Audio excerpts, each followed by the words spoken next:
तर युगेंद्र पवार यांचं नाव बारामती मतदारसंघासाठी विधानसभेसाठी सध्या कार्यकर्त्यांच्या तोंडी पाहायला मिळतंय। मुंबईची बातमी आहे। उत्तर मध्य मुंबईचे उमेदवार उज्ज्वल निकम आज आपला उमेदवारी अर्ज दाखल करतात आणि त्यापूर्वी त्यांनी सिद्धिविनायक मंदिरात जाऊन दर्शन घेतलं, तर कुटुंबियांनी त्यांचं औक्षण सुद्धा केलं। पहिल्यांदाच निवडणुकीच्या रिंगणामध्ये उज्ज्वल निकम उतरतात। सकाळी सिद्धिविनायकाचं दर्शन घेऊन उमेदवारी अर्ज दाखल करण्यासाठी निघतात आणि अर्थातच जोरदार शक्ती प्रदर्शनासह त्यांचा हा उमेदवारी अर्ज दाखल केला जाईल। उत्तर मध्य मुंबई लोकसभा मतदारसंघाचे उमेदवार उज्ज्वल निकम हे आज आपला उमेदवारी अर्ज भरणार आहेत आणि संपूर्ण कुटुंब त्यांच्या सोबत आहे, कारण अर्ज भरताना शुभेच्छा दिल्या जातात। ऑप्शन त्यांचं आता केलेलं आहे। जेव्हा मोठा खटला असायचा तेव्हा सुद्धा अशाच प्रकारे शुभेच्छा दिल्या जायच्या कुटुंबाकडनं की आज अर्ज भरतायत, एक नवी इनिंग सुरू करतात, म्हणून हे सगळ्या शुभेच्छा। मी खटला जिंकल्यानंतर मला नेहमीच ओवाळलं जातं आणि माझ्या आयुष्यातलं हे नवीन पर्व आहे। आता नवीन पर्व असल्यामुळे साहजिक माझ्या कुटुंबातील सर्व सदस्यांची इच्छा आहे आणि म्हणूनच त्यांनी आज मला सांगितलं की आम्ही तुम्हाला औक्षण करणार आहोत। माझ्या मिसेसने ज्योतीने सिद्धिविनायकच्या मंदिरात घेऊन गेले, सगळेच, मुलगाही माझा अनिकेत हाही बरोबर होता आणि सगळ्यांनी आमच्या घरातील वातावरण पाहिलं। जॉईंट फॅमिली आमची, एकत्रित कुटुंब। जळगावहून सगळे आले, कोणी पुण्याहून आले, कोणी नाशिकहून आले, सगळे कुटुंबातील सदस्य एकत्र जमले आणि एक मला जो धैर्य असतं, कारण राजकारण नवीन फील्ड आहे, माझी नुसती सुरुवात झाली तोपर्यंतच आपल्याला माहिती आहे या शुभप्रसंगी मी काही जास्त बोलत नाही, परंतु मी एकच त्यातून सकारात्मक संदेश घेतला की माझ्या उमेदवारीचा धसका विरोधकांनी घेतलेला आहे। बस। वर्षा गायकवाडांचं आव्हान आहे, दडपण आहे, नव्या इनिंगला सुरुवात करतात। नाही, मला अजिबात कोणाचंच दडपण नाही।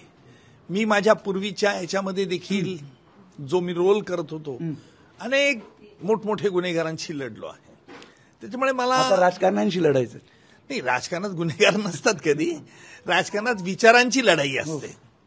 त्यामुळे वस्तुस्थित म्हणजे तुमची इंडिव्हिज्युअल लढाई काही कोणाशी नसते ना, राजकारणात ही विचारांची लढाई।